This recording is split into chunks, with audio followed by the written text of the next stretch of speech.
பிதாவாகிய தேவனாலும் கர்த்தராகிய இயேசு கிறிஸ்துவினாலும் கிருபையும் சமாதானம் உண்டாவதாக என வாழ்த்துக்களை தெரிவித்துக் கொள்கிறோம். இந்த நம்பிக்கையின் சங்கீதங்கள் அப்படிங்கிற தொடருக்கு நீங்கள் கொடுக்குற உங்களுடைய ஆதரவுக்கும் உங்களுடைய உற்சாகமான வார்த்தைகளுக்கும் உங்களுக்கு நாங்கள் நன்றி செலுத்துகிறோம். கண்டிப்பாகவே தேவன் நம்ம எல்லாத்தையும் ஆசீர்வதித்து வழி நடத்துவார். இந்த நம்பிக்கையின் சங்கீதங்கள் அப்படிங்கிற இந்த தொடரினுடைய கடைசி வீடியோ இது. தொடர்ந்து இந்த வீடியோவை நீங்கள் பார்த்துட்டு இருக்கிறவா இருந்தீங்க அப்படின்னா இந்த வீடியோ உங்களுக்கு பிரயோஜனமாக இருக்கும்னு நான் நினைக்கிறேன். நம்மளுடைய வாழ்க்கையில் மிக முக்கியமான ஒரு விஷயம் நம்பிக்கை. அந்த நம்பிக்கையை தரக்கூடிய இந்த சங்கீதங்களிலிருந்து நம்மளுடைய வாழ்க்கைக்கு தேவையான மிக முக்கியமான சில நம்பிக்கைகளை குறித்து நம்ம பார்த்தோம். தேவன் ஒருத்தர் இருக்கிறாரு, அவர் நம்மளை படைச்சிருக்கிறாரு, அவர் மகா பெரியவராக இருக்கிறாரு, அவர் நம்மளை வழி நடத்துகிறவராக இருக்கிறாரு. நம்ம செய்ய வேண்டியது தேவனை மகிமைப்படுத்துவதோ அவருடைய வார்த்தைக்கு கீழ்ப்படிவதோ தேவனுடைய வார்த்தை மீறுவதற்கோ இல்லை தேவனுடைய சித்தத்தை செய்யாமல் நம்மளுடைய விருப்பத்தை செய்வதற்கோ நம்மளுக்கு அனுமதி கிடையாது.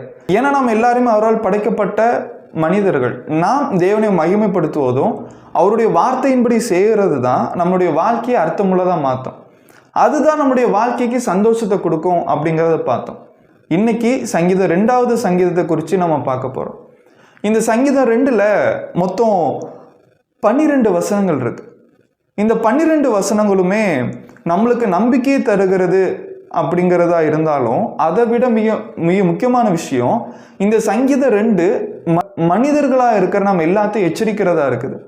முக்கியமாக தேவனுடைய பிள்ளைகள் அப்படின்னு சொல்கிற நம்மளையும் இந்த பூமியில் பிறந்த ஒவ்வொரு அதிகாரிகளையும் ஒவ்வொரு ராஜாக்களையும் இந்த சங்கீதம் 2வது சங்கீதம் எச்சரிக்கக்கூடியதாக இருக்குது. இந்த சங்கீதம் 2 என்ன சொல்லுது அப்படிங்கிற குறித்து நம்ம பார்க்கலாம். சங்கீதம் 2வது சங்கீதம் 3 வசனங்கள். ஜாதிகள் கொந்தளித்து ஜனங்கள் விருதா காரியத்தை சிந்திப்பானேன். கர்த்தருக்கு விரோதமாகவும் அவர் அபிஷேகம் பண்ணினவருக்கு விரோதமாகவும் பூமியின் ராஜாக்கள் எழும்பி நின்று அதிகாரிகள் ஏகமாய் ஆலோசனை பண்ணி அவர்கள் கட்டுக்களை அறுத்து அவர்கள் கயிறுகளை நம்மை விட்டு எரிந்து போடுவோம் என்கிறார்கள். இந்த இடத்துல பூமியின் ராஜாக்கள் இந்த பூமியை படைத்த சர்வ வல்லமையுள்ள தேவனுக்கு எதிர்த்து நிற்கிறாங்க அப்படின்னு படிக்கிறோம். ராஜா அப்படிங்கிறது ஒரு சாதாரண மனிதன். ஒரு சாதாரண மனிதன் எப்படி தேவனுக்கு விரோதமாக நிற்க முடியும்? தேவன் சர்வ வல்லமை உள்ளவர். இந்த பூமி எல்லாத்தையும் படைத்தவர், நம்மளுக்கு சுவாசத்தை கொடுக்கக்கூடியவர், நம்மளுக்கு தேவையான எல்லாத்தையும் கொடுக்கக்கூடியவர் தேவன். இப்படி இந்த தேவனுக்கு விரோதமாக எப்படி பூமியின் ராஜாக்கள் எழும்ப முடியும்? மனிதராக இருக்கிற நம்ம எப்படி தேவனுக்கு விரோதமாக நிற்க முடியும் அப்படின்னா, வேதாகமத்தினுடைய ஆரம்பத்திலிருந்து இன்னைக்கு வரைக்கும் மனிதராக இருக்கிற சில நபர்கள் தேவனுடைய ஆலோசனைக்கும் தேவனுடைய திட்டத்துக்கும் விரோதமாக இருக்கிறாங்க. உதாரணத்துக்கு பழைய ஏற்பாட்டில் ஒரு மனிதன் இருக்கிறார், அவரை நம்ம பார்க்கலாம். 1 ராஜாக்கள் புஸ்தகம் 12வது அதிகாரத்தில் ஒரு மனிதனை குறித்து படிக்கிறோம். இந்த மனிதனுடைய பெயர் என்ன அப்படின்னா யெரொபெயாம். இந்த யெரொபெயாம் யாரு அப்படிங்கிறத குறித்து நம்ம பார்க்கணும். இந்த யெரொபெயாம் அப்படிங்கிறவன் சாலமோனுக்கு கீழே வேலை செய்த ஒரு மனிதன். சாலமோனுடைய மரணத்துக்கு பிறகு இஸ்ரவேல் நாடு 2ஆ பிரியுது. அதாவது வடக்கு ராஜ்யம் தெற்கு ராஜ்யம் அப்படின்னு 2ஆ பிரியுது. தெற்கு ராஜ்யத்துக்கு சாலமோனுடைய மகன் ராஜாவாக மாறுறாரு. இந்த வடக்கு ராஜ்யத்தில் மொத்தம் 10 கோத்திரங்களும் தெற்கு ராஜ்யத்தில் 2 கோத்திரங்கள் இருக்குது.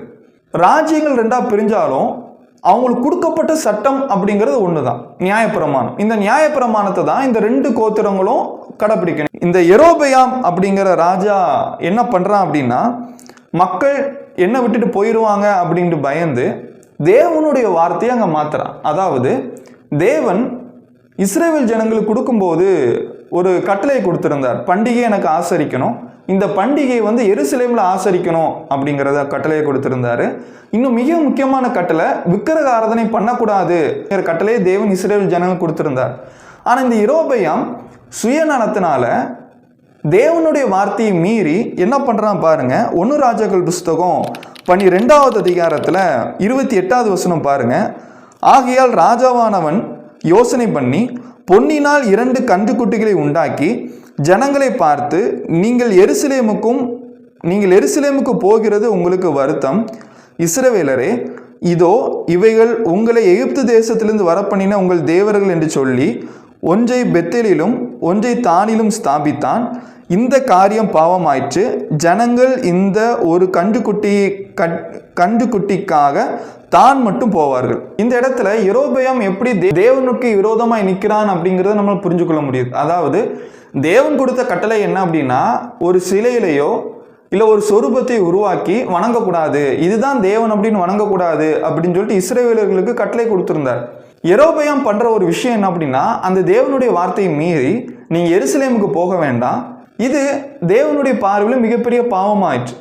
1 ராஜாக்கள் புஸ்தகம் 12வது அதிகாரம் 30வது வசனத்துல இந்த காரியம் பாவமாயிற்று அப்படின்னு நம்ம படிக்கிறோம்.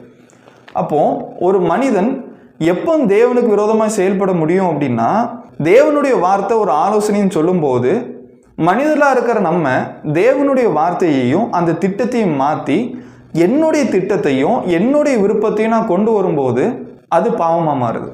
அது தேவனுடைய பார்வையில் மிக மோசமானதாக இருக்குது. இந்த தவறுனால தேவன் வடக்கு ராஜ்யம் முழுவதையும் என்ன பண்ணிட்டார் அப்படின்னா தள்ளிவிட்டார். எனக்கு வடக்கு ராஜ்யமே வேண்டாம் அப்படின்ட்டார். யூதாவும் கொஞ்ச நாள் தேவனுக்கு பயந்துருந்தாங்க. ஆனால் யூதாவும் தேவனுடைய வார்த்தையை மீறி நடந்ததுனால, தேவனுடைய வார்த்தையை மதிக்காமல் இருந்ததுனால அவங்களையும் தேவன் தள்ளிவிட்டார். இதனால வடக்கு ராஜ்யத்துக்கும் தெற்கு ராஜ்யத்துக்கும் உபத்திரவமும் கஷ்டமும் தான் வந்தது. அப்போ சங்கீதம் 2ல் பூமியின் ராஜாக்கள் எப்படி விரோதமாக செயல்பட முடியும் அப்படின்னா, எப்போ ஒரு மனிதன் தேவனுடைய ஆலோசனைக்கும் தேவனுடைய திட்டத்துக்கும் விரோதமாக செயல்படுகிறானோ அப்போ அவன் தேவனுக்கு எதிர்த்து நிற்கிறான். நம்மளால தேவனுக்கு எதிர்த்து நிற்க முடியாது, என்னால் தேவனுக்கு எதிர்த்து நிற்க முடியாது. சங்கீதம் 2வது சங்கீதம் 5வது வசனம், அப்பொழுது அவர் தமது கோபத்தினாலே அவர்களுடைய பேசி தமது உக்கிரகத்தினாலே அவர்களை கலங்கம் பண்ணுவார். தேவனுடைய கோபம் சாதாரணமான விஷயம் கிடையாது. தேவனுடைய வார்த்தையை மீறின ஆரோனின் குமாரனாக இருந்த நாதாபும் அபியாவும் தேவனுடைய சமூகத்திலே செத்து போனாங்க. அப்போ இன்னைக்கு கிறிஸ்தவர்கள் அப்படிங்கிற பெயரை சொல்லிக்கிட்டு தேவனுடைய வார்த்தையை மீறி நடக்கிற, தேவனுடைய வார்த்தையை மாற்றக்கூடிய ஒவ்வொருத்தர்களுமே தேவனுக்கு விரோதமாக செயல்பட்டு இருக்காங்க. இதில் ரொம்ப மோசமான விஷயம் என்ன அப்படின்னா, ரொம்ப கவலையான விஷயம் என்ன அப்படின்னா, அவங்க என்ன நினச்சிட்டு இருக்காங்க அப்படின்னா, நாங்கள் தேவனை பிரியப்படுத்துகிறோம் அப்படின்னு நினச்சிட்டு இருக்காங்க. ஆனால் உண்மையிலேயே அவங்க தேவனை பிரியப்படுத்தலை, தேவனுக்கு விரோதமான செயல்களை செஞ்சுட்டு இருக்காங்க. ஏன்னா அவங்க தேவனுடைய வார்த்தையை கவனத்தில் எடுத்துக்காம தேவனுடைய ஆலோசனை மீறி நடக்கிறாங்க. ஒருவேளை இந்த சங்கீதம் 2 நம்மளுக்கு கொடுக்கக்கூடிய செய்தி என்ன அப்படின்னா, பிரியமானவர்களே, நாம் தேவனால் படைக்கப்பட்டிருக்கிறோம், நாம் தேவனை மகிமைப்படுத்தணும். தேவனை மகிமைப்படுத்தணும் அப்படிங்கிற நம்ம தேவனுடைய வார்த்தைக்கு கீழ்ப்படியணும். தேவனுடைய வார்த்தை என்ன சொல்லுகிறதோ அதை நம்ம செய்யணும். மற்ற 7வது அதிகாரம் 21வது வசனம் நம்மளுக்கு அதான் போதிக்குது. மற்ற 7வது அதிகாரம் 21வது வசனத்தில், என் பரலோகத்தில் இருக்கிற என் பிதாவின் சித்தத்தின்படி செய்கிறவனே அதில் பிரவேசிப்பானே அல்லாமல் என்னை நோக்கி கர்த்தாவே கர்த்தாவே என்று சொல்லுகிறவன் அதில் பிரவேசிப்பதில்லை அப்படிங்கிறார். சங்கீதம் 2வது சங்கீதம் 11வது வசனம் 12வது வசனம், பயத்துடனே கர்த்தரை சேவியுங்கள், நடுக்கத்துடனே களி கூறுங்கள், குமாரன் கோபம் கொள்ளாமலும் நீங்கள் வழியில் அழியாமலும் இருக்கும்படிக்கு அவரை முத்தம் செய்யுங்கள், கொஞ்ச காலத்தில் அவருடைய கோபம் பற்றி எரியும், அவரை அண்டிக் கொள்ளுகிற யாவரும் பாக்கியவான்கள். இந்த சங்கீதம் 2, இந்த கடைசி 2 வசனம் நம்மளை கண்டிப்பாக சந்தோஷப்படுத்தாது. இது நம்மளை என்ன பண்ணுது அப்படின்னா பயமுறுத்துது. இது நம்மளுக்கு எச்சரிப்பை கொடுக்குது. என்ன அப்படின்னா, இன்னும் கொஞ்ச நாள் தான் இருக்குது, இன்னும் கொஞ்ச நாளில் குமாரனுடைய கோபம் பற்றி எரியுங்கிறார். சில நேரத்தில் கிறிஸ்தவர்களாக இருக்கிற நம்மளும் ஒரு விஷயத்த மறந்துடுறோம். என்ன அப்படின்னா, இயேசு கிறிஸ்து மறுபடியும் வருவார் அப்படிங்கிறத. இயேசு கிறிஸ்து 2வது வருகையில் வரும்போது அவர் நியாயம் தீர்ப்பார் அப்படிங்கிறத மறந்துடுறோம். ஏன்னா நம்ம இந்த உலகத்தோடு ஒத்து போய் வாழ்றதுனால இயேசு கிறிஸ்துனுடைய வருகையை குறித்து நம்ம யோசிக்கிறதே இல்லை. ஆனால் நம்மளுக்கு கொடுக்குற எச்சரிக்கை என்ன அப்படின்னா, இயேசு கிறிஸ்து மறுபடியும் இந்த பூமிக்கு வருவார் அப்படின்ட்டு. வெளிப்படுத்தல் புஸ்தகம் 1வது அதிகாரம் 7வது வசனம், இதோ மேகங்களுடனே வருகிறார், கண்கள் யாவரும் அவரை காணும், அவரை குத்தினவர்களும் அவரை காண்பார்கள், பூமியின் கோத்திரத்தார் எல்லாரும் அவரை பார்த்து புலம்புவார்கள், அப்படியே ஆகும், ஆமென். இது ஒரு நிச்சயமான வார்த்தை.